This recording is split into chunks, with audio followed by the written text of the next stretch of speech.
Hi, we are Ella and Jakob, and in the CRC we work on quantum transport and nanostructured devices.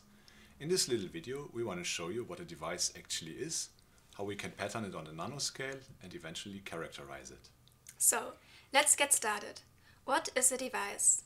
In the context of electronic transport characterization, a device is a part of an electronic circuit which allows for probing and manipulating its properties in terms of carrying an electric current. This may sound a bit abstract, but all of us are actually using billions of the most prominent device every day. In a so-called transistor, tiny conductors are electrically flipped open or close. It thereby forms the basic element of digital electronics like smartphones and PCs, and in some sense of our modern world. The devices we are interested in the CRC are not yet having such a global impact. We are focusing on devices where the transport is governed by single quantum states. These show up most prominently when the device geometries get very small, since we have to work on the nanoscale. A material class we are particularly interested in are the so-called topological insulators. These are crystals that have the peculiar property to be insulators within the crystals, but conductors on the surface. Now we ask ourselves, can we study these properties further by making topological insulators into devices? At first, this poses the challenge to bring a topological insulator in the desired shape. For this, we make use of the established processes of semiconductor industry, most importantly lithographic techniques. The working principle can be illustrated like this. A thin layer of an organic molecule is evenly distributed on a substrate which carries a topological insulator. It is then loaded into an electron microscope where an electron beam can be navigated precisely. In the places where the beam hits the substrate, the organic molecule is chemically modified and can be selectively removed afterwards.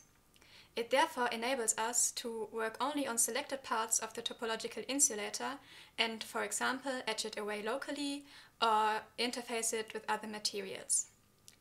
In order to avoid contamination with dust, this work needs to be performed in a clean room, where we have to wear special clothes to protect the devices from dust, and the blue parts of the light are filtered to protect the sensitive chemicals.